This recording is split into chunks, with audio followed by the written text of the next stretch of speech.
Hey you guys, Kirk here. So I know I haven't been uploading recently. It's been quite some time since I had a video put out. Sorry about that. What ended up happening was I've been in the process of moving for roughly the last month or so, so I'm almost complete with that. So I'll be getting back on schedule fairly soon. So I do apologize. Moving was a bit of a hassle and it was hard to find time between then to be creating more videos, though I still always have stuff being planned. Now in my absence, there have been a lot of really good games that have been coming out. Most notable from it, what I've seen recently has been Devil May Cry 5, which I hear is pretty good. Haven't gotten around to playing it, but I hope to very soon. Now, one game that I was very hyped for this year, and I've been hyped for, almost 2 decades now, was Kingdom Hearts 3. Now, if you know from the other videos that I've done, Kingdom Hearts is a series that is very near and dear to my heart. It's always been very relevant ever since I was a little kid playing Kingdom Hearts 1 and 2, and then of course with the series of sequels that had come after.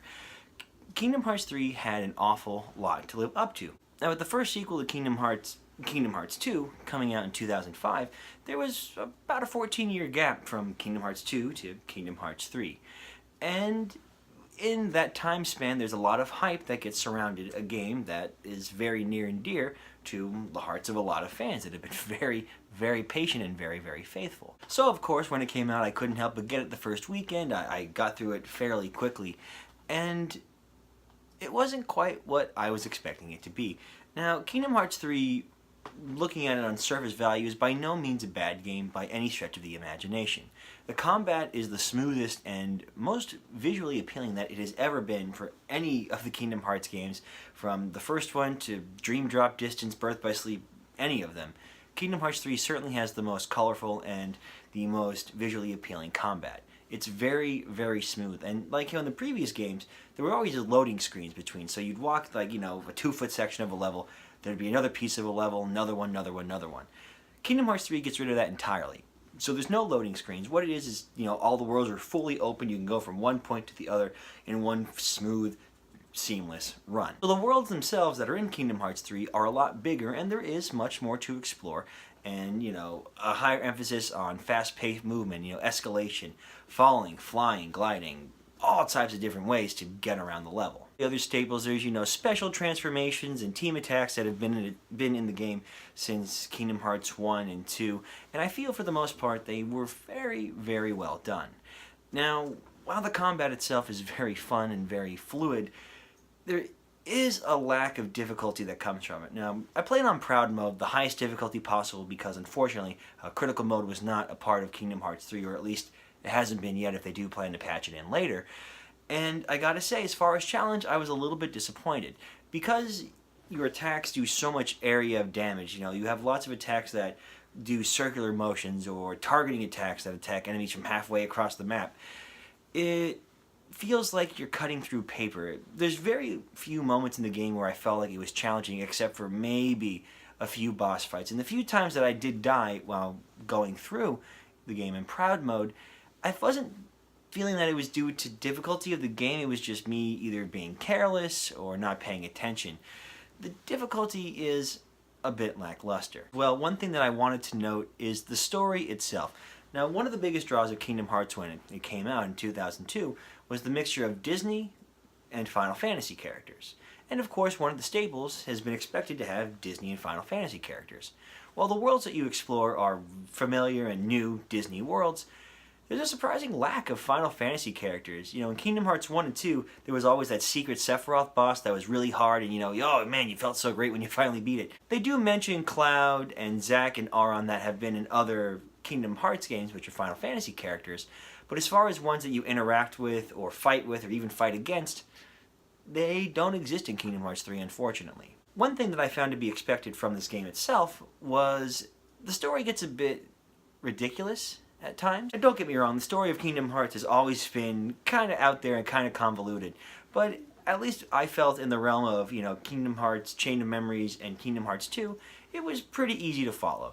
But of course, there were the sequel games and prequel games and games that were in between the prequels and sequels, and then there was that concert, and then there was the mobile game, and it just goes on and on of this list of of Kingdom Hearts games, and there were a lot of points that if you didn't play all the other games, you could be lost down. Now, in the game's defense, it does do a fairly good job at filling in those gaps. There's plenty of supplementary reading material if you want to read, and there are good cutscenes in the game itself that show you what you missed if you've only played 1 and 2 and maybe Chain of Memory. But with so much content, so many arcs, so many characters to go through of who did this, what, and when, and why, I could see why people can get frustrated with that.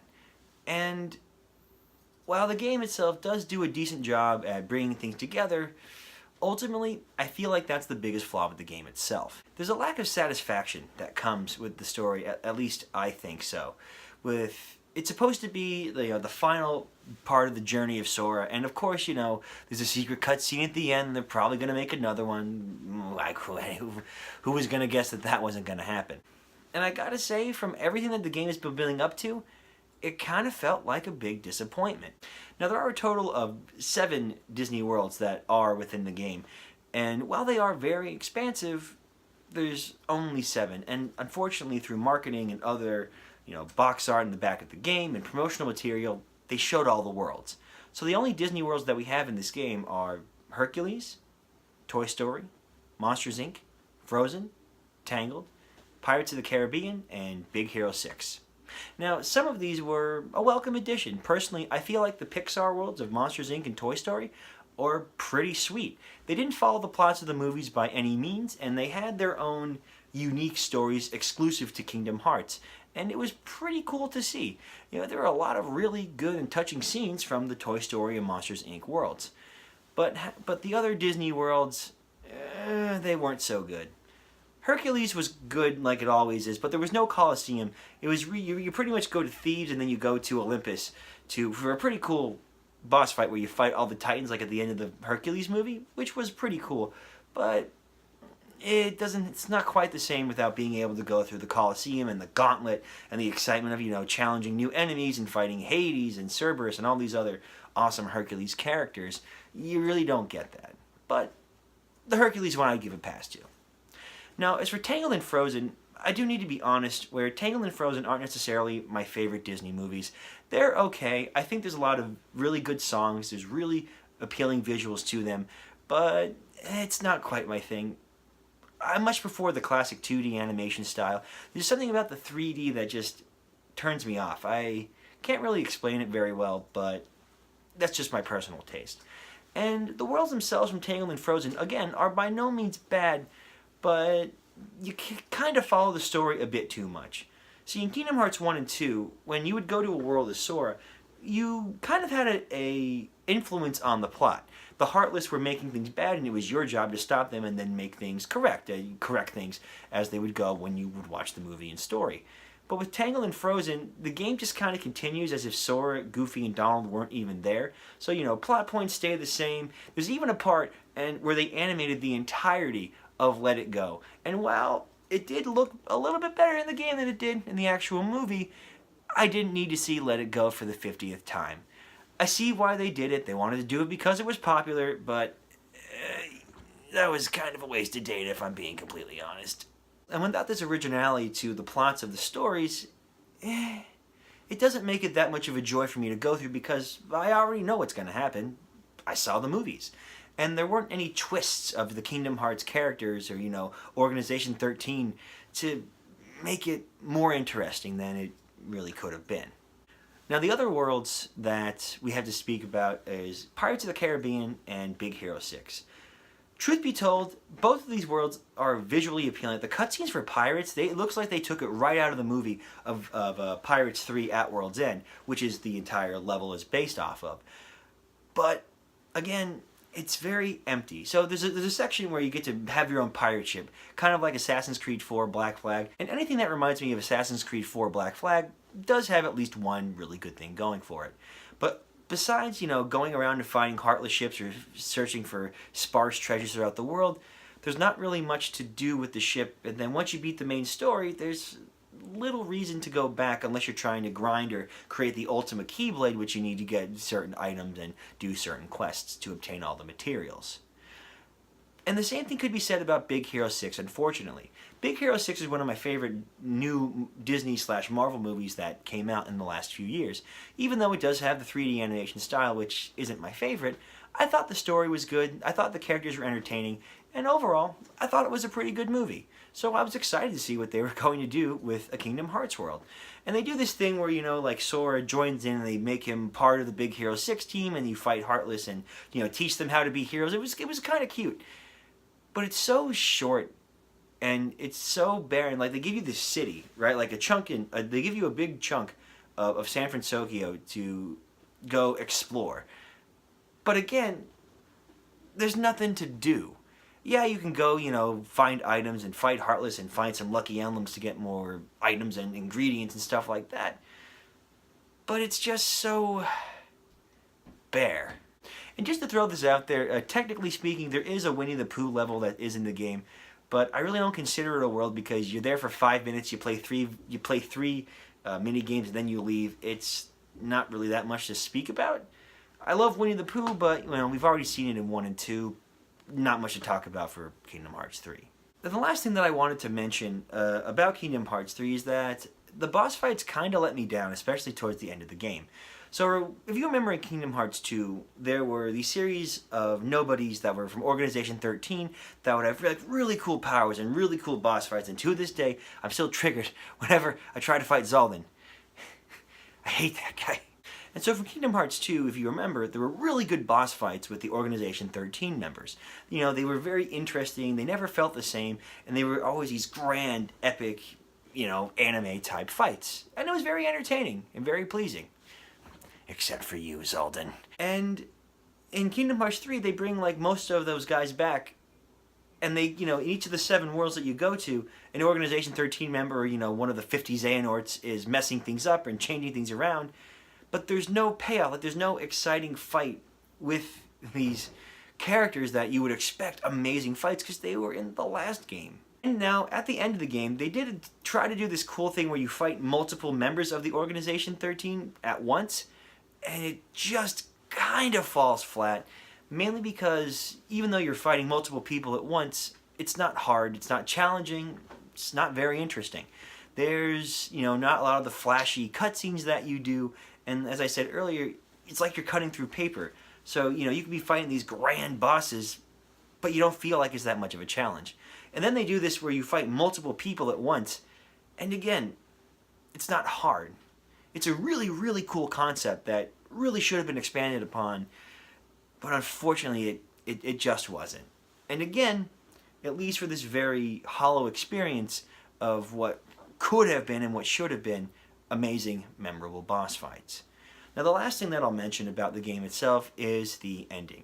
The ending is about what you would expect from a Kingdom Hearts game. You know, Kairi gets taken, Sora goes out to find Kairi, oh, Sora's gone, and you know, oh, he'll be back in the next game, whatever.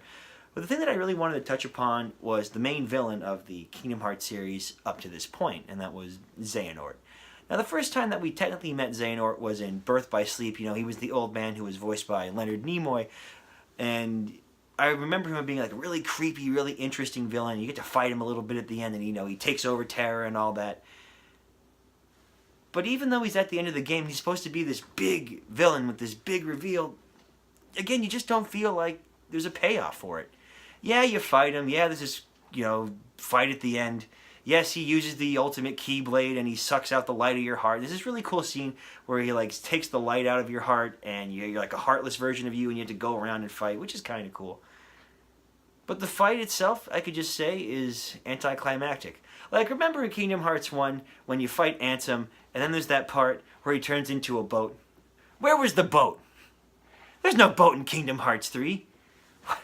And what kind of boss fight doesn't turn into a boat at the end?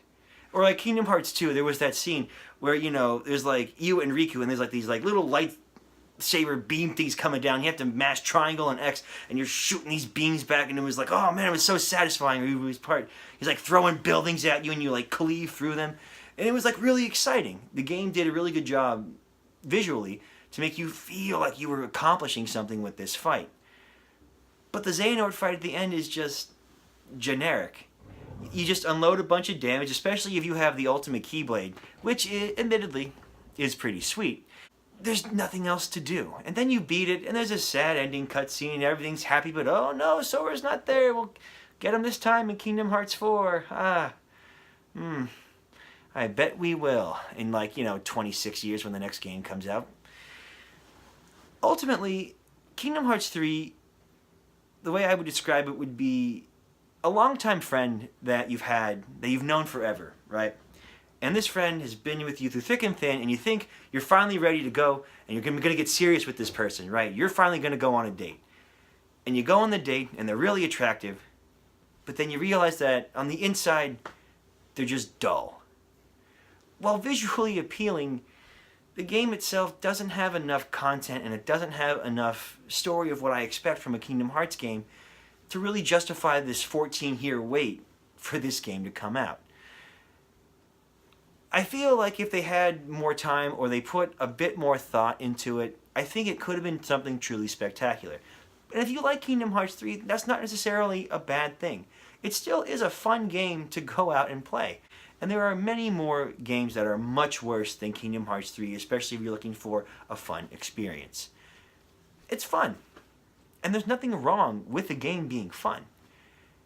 It just feels a bit hollow. And if they are going to make a Kingdom Hearts 4, which they probably will, I hope that they remember what made 1 and 2 so good, even if there is a bit of nostalgia blindness behind it, and they implement that with the next game in the series. Because if I gotta wait 26 years for another Kingdom Hearts game, it better be damn good that time. Well, thank you guys so much for watching. This has been another episode of Kirk Talk, and I will see you guys in the next one.